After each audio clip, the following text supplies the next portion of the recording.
La France peut être le grand-père de Kagame, mais le papa de Kagame, oh, à Salah Kagame, ça Museveni. Donc, Museveni, c'est un traître. Donc, Mubangé a traître à Kosakanate. Donc, ils ont fait une réunion hier, voulant que Tshisekedi azo avion à Entebbe. Vous êtes fous, quoi. Vous qui avez toujours dit, oh non, les chefs peuvent partir partout, il veut partir. Non, c'est faux. Vous mentez. Il ne faut pas mentir aux gens que les chefs peuvent partir partout, il veut partir où? Ah, Kalonji, les chefs, tu ne connais pas plus que les chefs. Qui t'a dit que je connais plus les chefs? Je connais seulement plus que toi. Moi, je ne connais pas plus que les chefs. Je connais plus que toi. Les chefs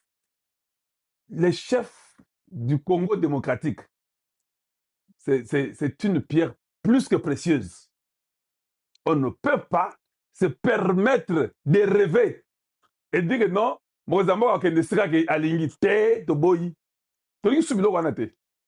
prions Dieu, mais nous ne pouvons pas accepter de l'amener à Entebbe chez les papas de Kagame. Vous êtes malade ou quoi? Un papa, quand son fils est en train de souffrir, il va tout faire pour l'aider, non? C'est ça que Museveni avait fait hier. Il a organisé une stupide réunion, une réunion des hypocrites. Vous avez mes mots. Une réunion des hypocrites. Bonne réunion, ça gagne. Museveni, en fait, a ligné à ça les médiations. Est-ce que vous comprenez ça? Museveni veut faire la médiation pour que nous puissions quitter le processus de Doha et de Washington.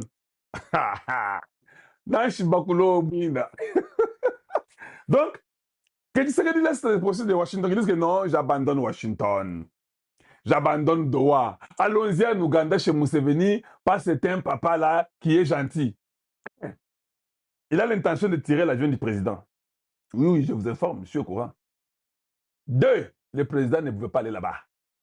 Même les anges ont refusé. Les anges ont dit au président que aucun d'été. Bandawa. Parce que si quand je parle, je n'ai même pas fait l'émission hier, non? Si je parle, oh, hey, qu'est-ce que tu veux dire comme ça? Ben, je l'ai, ben, béni. Ben, mais tu sais que le coup de moi, c'est pas possible. Oh, magambo comme niveau musus. Yo, ko bougete, yo, bandawa. Ça va la conférence Nabino en ligne, ils vont t'écouter. Mais le groupe de Museveni, leur intention, c'est de dire que non, vous savez, nous sommes Africains. Nous pouvons entendre entre nous-mêmes. Vous êtes des malades ou quoi? Ça fait 30 ans qu'au Congo, vous volez, vous les Ougandais, vous volez l'or du Congo, non? Vous volez les minéraux du Congo. Vous êtes des complices. 30 ans, les Congolais meurent, vous ne faites rien. Qui c'est qui dit vous gérez? Tous les sortes de Kadeko, on vous gère, en fait, nous savons. Quand nous restructurons seulement l'armée et tout, ha, même l'Ouganda, le régime doit changer là-bas. Vous ne savez pas ça? Vous pensez que ça doit être Zoba. Nene Boganisaka. De toute façon, nous faisons passer le temps, il n'y aura pas la constitution qui va changer, et puis 2028, on va l'obliger que nous puissions aller aux élections. Vous avez un peuple derrière vous. Vous ne savez pas que pour obliger quelqu'un d'aller aux élections, il faut que le peuple dise oui. Le peuple ango va dans Moulongesh. Maintenant, dites-moi un peu, vous allez dire à quel peuple de dire non? Quel peuple? Moi, je ne suis pas dans vos trucs là des médias Lokuta. Moi, c'est sur le terrain. Viens! Vous que ça ne doit pas être lui. Fais une démonstration, il y a Kafu Kafu, Tondi Mayo, Nagisa Sawa, Nakasa Ikuna, Nakatanga, Salatomona. C'est quand tu vas nous prouver que tu es capable. Tu peux tout parler, tu peux faire les tweets. Comme Moïse pouvait aller. C'est Washington, non, à Washington, c'est pas New York, à Washington. Moïse arrive ici à Washington, il dit oh, Nengesa Boye, le Congo n'a plus de minéraux. Le Congo n'a pas de minéraux. Je vous ai dit un truc avant-hier, vous ne m'avez pas saisi. C'est 4 jours maintenant. Je vous ai tout expliqué les pays qui ont été sanctionnés. Moïse Katumbi a un passeport zambien. À côté des États-Unis. Vous ne comprenez pas que même lui ne va pas partir. Hey. Là, je ne sais pas comment il peut vous aider. Quand vous êtes les étudiants de Moulongesh, il faut commencer à faire vos analyses. Moïse Katumbi a des difficultés. 1, son passeport zambien est en train d'expirer. De 2, la Zambie est sanctionnée par les États-Unis. J'ai cité la Zambie, Tanzanie, tout ça. Donc, s'il a les passeports zambiens, Moboulou, à côté de sous Awate. Ah, on a États-Unis à côté de sous Et tu es bloqué. Il n'a pas le passeport congolais. C'est le Congo qui peut entrer chez nous ici sans difficulté. Dis-moi maintenant, tu vas avoir les passeports congolais. Dieu nous aide en tout pour vous avoir très bien. Donc, Museveni veut convaincre le gouvernement congolais d'adhérer à leur processus de faire une médiation. Tshisekedi a dit, hein, la dernière médiation, c'était Washington. Oui, oui. Le président Tshisekedi sait que Washington, Kamuma, la dernière négociation et les derniers accords. Il n'y aura ni dialogue, vous pouvez pleurer, vous êtes libre, c'est votre souhait, c'est votre choix. Vous êtes des Congolais de la très mauvaise qualité, il n'y en aura pas. Vous voulez un dialogue pour soutenir, aider. Bon sentir, non? Tshisekedi refuse d'avoir ça, le dialogue. Allez, Museveni, yo, papa et Ndeko, na Washington. Je pose la question. Si Doha, Bango Baganyaki, pourquoi Museveni veut constituer de Doha? Ah, Boz la maille, les bandonangaï. Yo, le but que Doha, ba terroriste ba gagné. Pourquoi papa na bango so bagagné, bo longo biloko wana? Soka yebi que biloko wana c'est un avantage na bango. Ba longo Doha te. Il faut pas garder parce que ça a un avantage na bango. Sauf le but de Doha, c'est-à-dire que c'est un boulou pour na bango. C'est comme ça que Kalonji enseigne. J'aime que tous les Congolais ouvrent l'œil, qu'on ne vous mente pas. À Doha, tout était bon. Les signatures là, Namoko na Yakawa, Sumbu, Sita Mambu, j'ai dit, hey, Natangi, parce que moi, j'ai côté là, vous savez que côté Kotanga, Kalonji, ça c'est mon fort. J'ai même rempli beaucoup de formulaires de Congolais aux États-Unis, dans des trucs là-bas, carte de travail, l'histoire d'asile politique, j'ai rempli pour tout ça là, ils connaissent. Natanga, tac. 3 cerveaux et demi. C'est bon. Très bien fait. Et quand quelqu'un fait bien, vous reconnaissez. Yvon Kabbalah, merci beaucoup pour les 14. C'est quoi? Ah, c'est quoi? Dollar australien? Merci, c'est très gentil, j'apprécie. Donc, c'est ça les choses que vous devez savoir. Il faut voir ce que ces ennemis-là disent ou font pour comprendre dans le niveau NIM. Donc, le président était en conférence à Boyi, à Keïté. Donc, plan à Bango, na Mayo. Oh. Ils sont là en train de... Donc, ils sont perdus. Ils sont perdus. Museveni, il peut tout faire, croyant que nous ne connaissons pas son jeu. Nous connaissons son jeu très bien. Autre chose.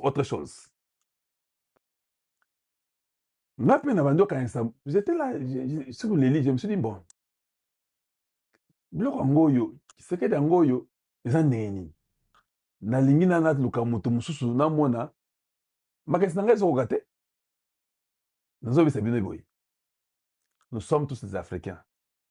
Notre Congo a été retardé à beaucoup d'années. Ndenge za boye, Tshisekedi akende sika te. Toyoka na malamu. Ah oui, oui. Vous pouvez vous fâcher, c'est votre problème. Nous sommes en guerre. Tshisekedi partira quand Museveni ne sera plus président. Tshisekedi partira.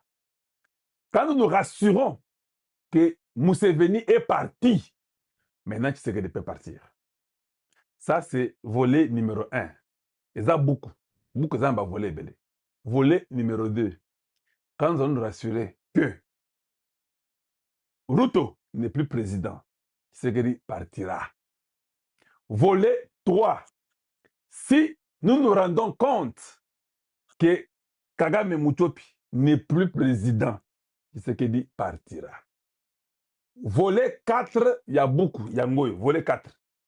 Quand nous allons nous rassurer que Sassou Nguesso, les vieux ici, n'est plus président, Tshisekedi partira. Aussi, c'est à Bongote.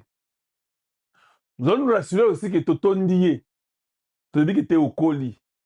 Nous pensons que tu commences à avoir des problèmes, il y a Kotambola parce que au Lembi na yo. Âge ni non, 79 ans. Tu gagnes. Oui. C'est à ce temps-là que nous allons maintenant commencer à réfléchir avec vous ensemble pour dire maintenant, qui d'autre va venir. Je vous dis. En fait, si il peut faire ce que nous avons besoin, pourquoi avons-nous besoin de quelqu'un d'autre? Tu vois comment il souffre. Votre pays, on les prend 18 ans. Nous souffrons. Non, pour te récupérer comme Makambo, nous souffrons. Vous pensez qu'on va prendre ces pays, on va les donner à quelqu'un d'autre pour que nos enfants souffrent encore 30 ans, 40 ans, 50 ans? Non, nous allons nous rassurer que les enfants sont bien, que les enfants de nos enfants sont très bien. Maintenant, on pourra peut-être les changer. Nous, notre objectif n'est plus, oh non, changeons, non. Quelle démocratie? Qui a la démocratie? Dites-moi, qui a la démocratie? Qui a la démocratie? Dites-nous d'abord aujourd'hui qui a la démocratie. Donc, nous devons être sérieux et comprendre. Boligny dit d'abord, quand vous savez ce que vous voulez, maintenant vous pouvez traiter une situation. Ouvira. Oui, Ouvira va s'abinoter. Vous pouvez dire que les M23 ont quitté Ouvira. Oh, Nanga Lobby, les Américains les surveillent. Non, moi je ne veux pas savoir. Nanga c'est un menteur. Je ne peux pas croire à ce que Nanga dit. Moi je vais croire à ce que Nanga dit. Nanga tué a violé nos mamans. Il a tué nos papas. Il a détruit nos jeunes. À Goma, Bukavu, Bunagana, tout ça. Ils sont là. Ils nous tuent, ils nous détruisent. Ouvira. Moi, je ne peux pas croire à ce que lui dit. Moi, je crois seulement à ce que les Américains disent. Azwata poste ya chef du quartier. O balanda ki nanga sawapi. Magwa paluku pona vérité na ye. Ya koloba ke toye komona ke eloko toyende ko tika ba Rwandais. Ba Rwandais mutu babomaki Magwa paluku. Yeah. Babitala muto makambo zoloba. Mboka nano keite tuna batu baza kuna otala ndenge nini makambo elekaka. Magwa paluku babomiye nanga atikali atako loba eloko te. Akoloba nini? Akoloba nini? Ye moko nanga bazo manipuler lokola bitendi nde tozaka bana mike mutu moko bopesi mbongo azui mutu moko akréer na bitendi azobinisa. Abiniseli nde bazobinisa nanga.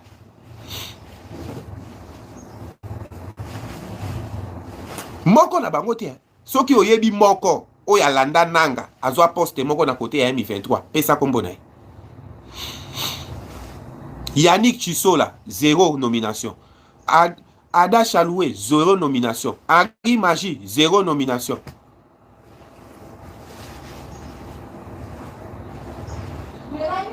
Vie appréciée. Tamba yoraki est du pays minéré. Conséquence. Ya ko trahir peuple mboka na bango. Batuna. Batu oyo batrahiraka Abiyarimana. Pona Kagame azwa pouvoir. Ba utu oyo bazalaka batu Abiyarimana me batrahiraka Abiyarimana po bapesa Kagame pouvoir. Tanga utu moko chisiko sokaza na gouvernement ya Kagame. Kagame moko elimina bango nyonso. Ndenge moko bananga wana. Yo otrahi propre mboka na yo okanisi mutu oyo otrahi propre mboka na yo pona ye akopesa confiance.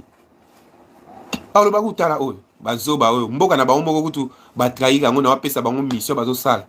Ebongo ngai moko baoyokilanga mawa. Bananga wana baza deja na ba calendrier ya liwa ya ba Rwandais. Yabike auto koboma yeso ito komi place boy. Auto koboma yeso ito komi place boy.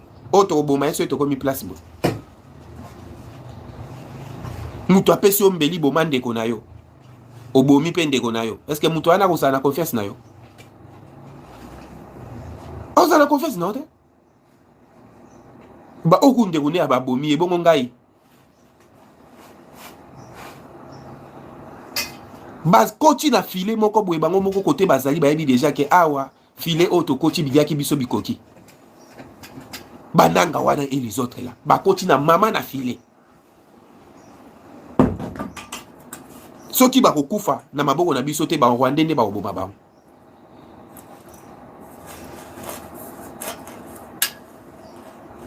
À un moment donné tolobaka lokuta expiraka. Tala lelo nde Kagama sakani na bango.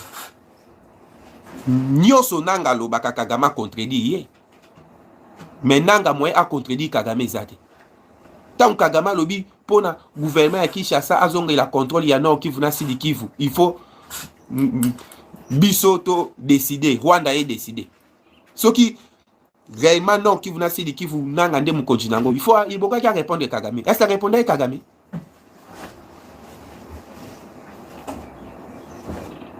Est-ce est-ce que Nanga répondaki Kagame? Lelo Rwanda zo bomba lisute, Rwanda zo avoué.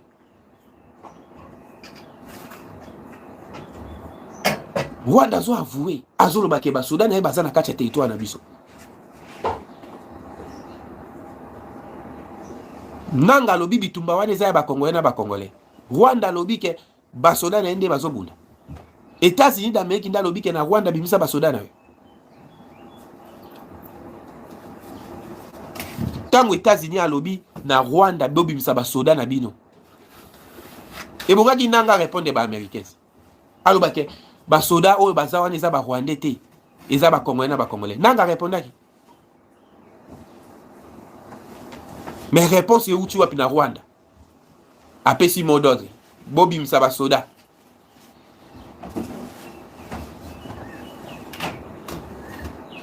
Si ma baye na caméra basala maquillage, baye na caméra ba ocha ba retrait à l'okutande ba soda bazobi. Bakaisa li toza maele. Ces gens-là babosani période. Na minute oyo il faut za la ndoki ponji malisuso za la Niger na ba Rwandais. Po oyo fatia ekokuta.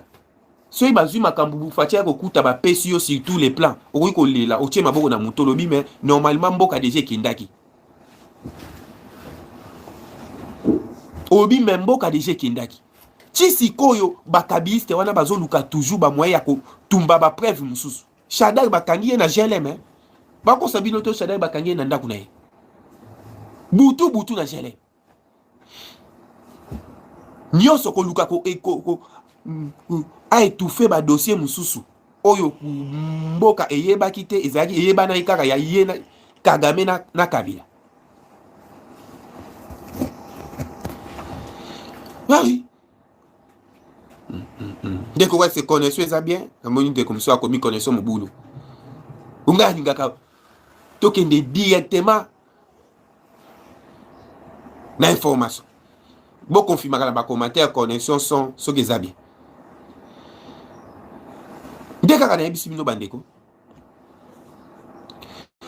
Makambo yo fatia ekokuta sur tous les plans. Kabila emoko ayebi yango déjà ke bilia kinga bikoki. Shadari bakanye na ba dossier ebele. Ya omoni menda lo bibolo bateke o ba enlever Shadari, Shadari bakanye. Eza arrestation ba enlever été, ba enlever mutu. Lelo moni bato pepelde na bango silence radio hein. Ba lo ba lisute pourquoi? Ba eko apprendre eloko o bakanye li chef na bango. Ezate eloko bakosi, bazui mutu loboko na saki, réunion na butu. Na ba dossier. Na téléphone, na ba message ya ba Kabila, ya message ya Kabila na Olive. Kekende place bokomo na dossier moko boye dossier wana limwisa yango. Ça veut dire tumba yango. Omo na dossier moko boye dossier wana tumba yango. Donc système il a effacé les tableaux na babiloko nyonso ba signaka o ba miyebi ke biloko ba signaka ba trahira mboka.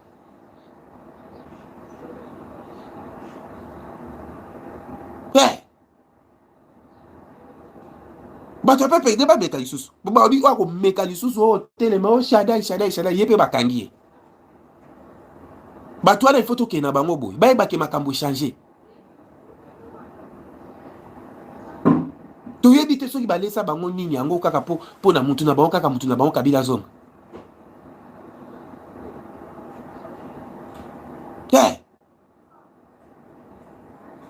Yé moko autorité morale na bango déjà pona ki kan. Alobaki sauvons le Congo na bango wana na ba M23 même moral. Ezaka système DG basali bakabwana. Mais à un moment donné ba sangana. Babimsa leader moko pe leader benga babimsa Kabila.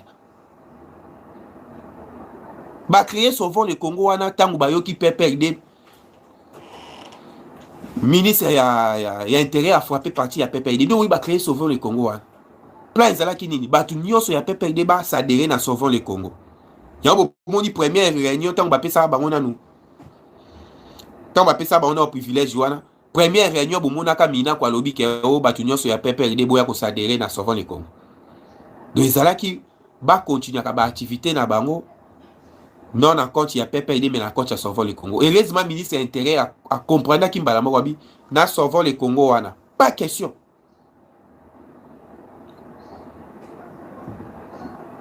Il y a ba réunion. Pas question ya ba réunion. Lelo Kabila comme sauveur ya Congo. On regarde. Eh. Babo Sanakini. Ministre intérieur à lobby réunion na Sauvons le Congo wana pas réunion moko to kucho ba to Sauvons le Congo to kangi bino nyonso.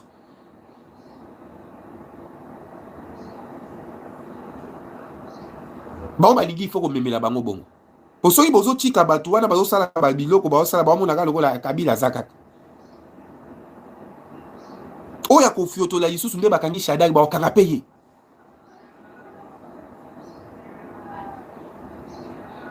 Tokoki ko croiser maboko te total batu moko boye bazana ba pe mukie. Basala ka ba manevre ya ko ba démarche ya ko fongola ka couloir po ennemi akota. Parce que démarche batika na mo yango wana. Biloko bazui Shaddai ba dossier bazui Shaddai ba dossier ya mbongo. Mbongo pona ko corrompre ba généraux. Mbongo ezolongwa awa ekendaka libanda na banki moko ya Kenya.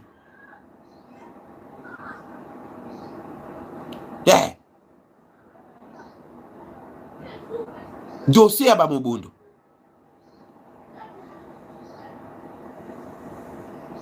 Biloko bazui Shaddai.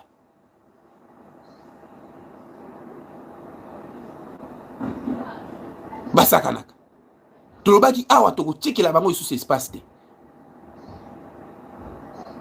Nde balobaka ku mal préparer retour ezalaka mabe. Mutu alinga boma yo na kibota soki yo chimbeli liboso. Yo nde beta kibota va ya beta yo. Donc à un moment donné ba esengo bazaki nango wana ezaki ya pamba te. Oki bazo sepela. Oh. Bami yebaki déjà ke makambo za kitoko. Tibade komi sepela yo Kabila nda zonga. Joka bazaki déjà 100% si c'est na se ba préparer ki mama na coup. Bobo Sanate mukolo le chef de l'état zalaka na États-Unis d'Amérique. Ba préparer ki coup ya ko attaquer aéroport international en Njili. Le même jour au Fatia dans les États-Unis d'Amérique, le même jour bouclage ça à l'aéroport en Njili, international en Njili.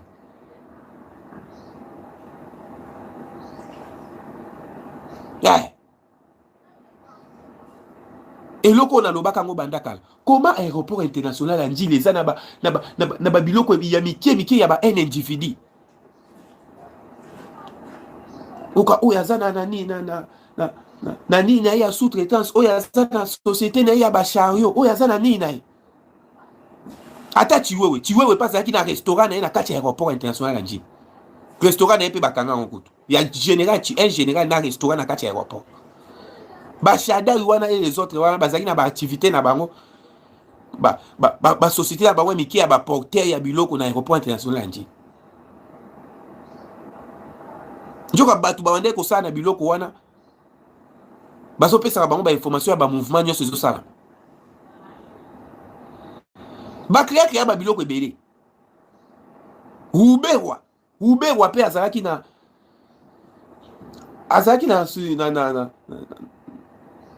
eloko na ye banda ko kombola palais de la nation. Société na ye ya salubrité banda ko kombola palais de la nation. Biloko wale zaibra ba société te. Batu bazo sala wana bazalaki ba agent ya renseignement. Bolandaka tangu bakangaka tangu to bomaka Christian Malanga. O bayaka ko attaquer aéroport. O bayaka ko attaquer palais de la nation. Mama oto kangaka wana kombola. Société ya Rubewa.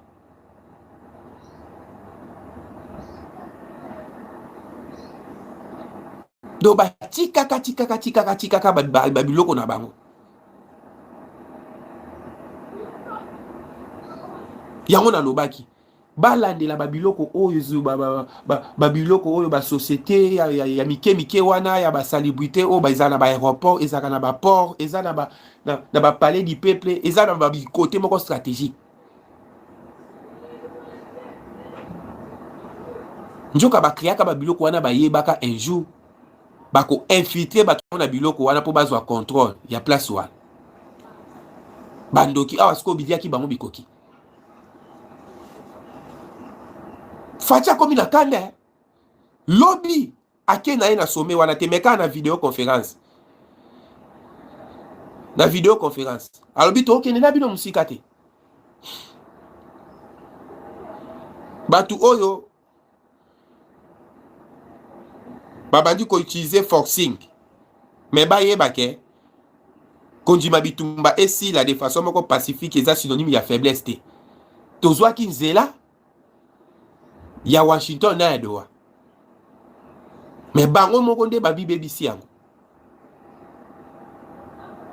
bakosi baretre ya lokuta oyo ya bauvira ye les autres toza okura na nyonso parce que awa tozo contrôler nyonso pour votre information même likolo bolandi déclaration ya nanga lobi nanga azolela azoloba ke tozwi déjà information baaméricain bazotia satellite moko boye ya kolandela bamouvement na biso nyonso eloko tozolia eloko tozomela makambo tozoprépare so inanga komi koloba bongo eza déjà kobanga ekoti deja kobanga parce que sénateur américain moto alobi yango abi bana baza bapoussière tokoutilize bamoyen nyonso basatellite ya kolandela bamouvement nyonso financement na bango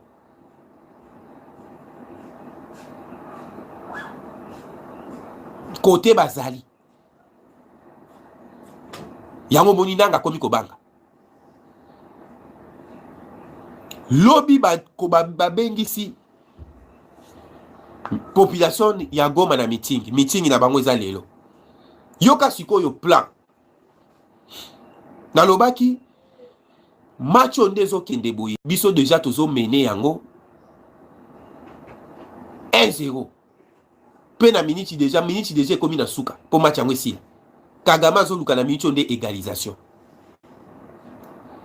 pourquoi biso tozomene yango parce que na minute au monde entier eza na pays moko te oyo azo continuer lisusu Rwanda na makambo zoleka na est du pays bango nyonso baolakisaka Kagame Musapi y compris na France oyo azaka tozali na confiance te na ye pe choix ezata tali ba pays nyonso bazolakisaka Rwanda Musapi ye pa alakisi Rwanda Musapi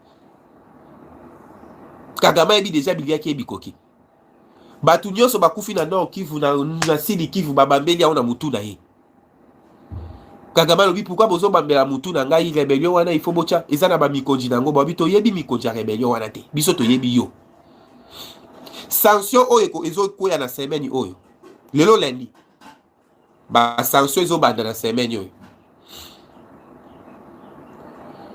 yango moni basalaki tout lobi dimanche Fati ake des déplacements na déplacement wana soki Fati ayaki nde route alingaki aya Kagame alingaki aya po baluka moyen ba contourner ba sanction o ezolinga ekoko ya semaine yo na contre pouvoir ya Kagame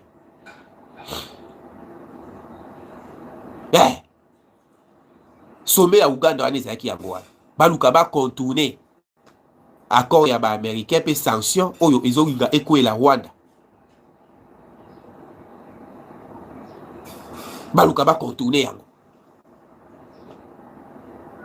accord Fati akeite et baby si bango kalikili route moye pa kende zate Kagame moye pa kende zate Museveni azali ka kuna ye moko ya Burundi kutu abengi déjà Fati abisi balamba balia toko kende te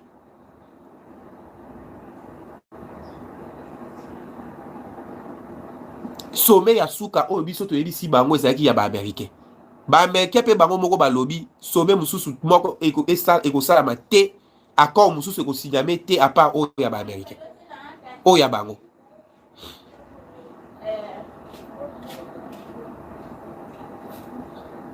nde salami na Maison Blanche France pe alingaki asala ya ye abengisa pe Fati na Kagame na konti siko ya l'OTAN ba américain baboyi France a proposé deuxième idée. Et pas américain. Oh, tondi bopesa biso avant to kita na République démocratique du Congo. To contrôler place oyo ba M23 ba banda osala retrait. Ba américain ba boyi. Ba boyi dialogue ya l'OTAN. Oyo Macron a sengi pour na Kagame na Fachi. Ba boyi yango ba boyi pe l'OTAN aya place au M23 ko banda kolongwa aya wana ba meke baboyi balobi soki M23 longwe FARDC nde ifaya wana FARDC ozala ye moko te ba créer force mususu force wana ba meke ba mo ba poni ba pays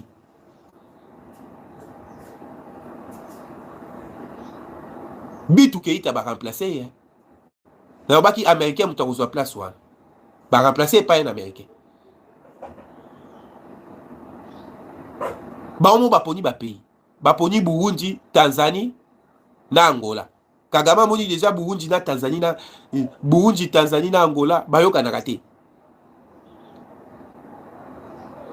Bayoka na kate. Kagame tie maboko na mutu. Obi oyo Bilia kinga bikoki.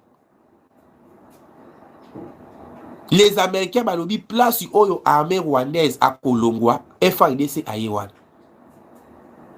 Et vous avez ba étape na ba étape pe na ba délai. Babi ke na délai boye vili oyo to ana posa to na bino lisusu wana te. Alors bino il faut bon respecter. Délai oyo to na posa vili wana bozala lisusu wana te. Bino il faut bon respecter. Donc ba tie Kagame na situation moko boye oyo to benga kana lingala tosa obika. Autocité biliaki obikoki. Parce qu'en attendant semaine yango ba sanction ezokwea. Ou eza semaine ya ba sanction.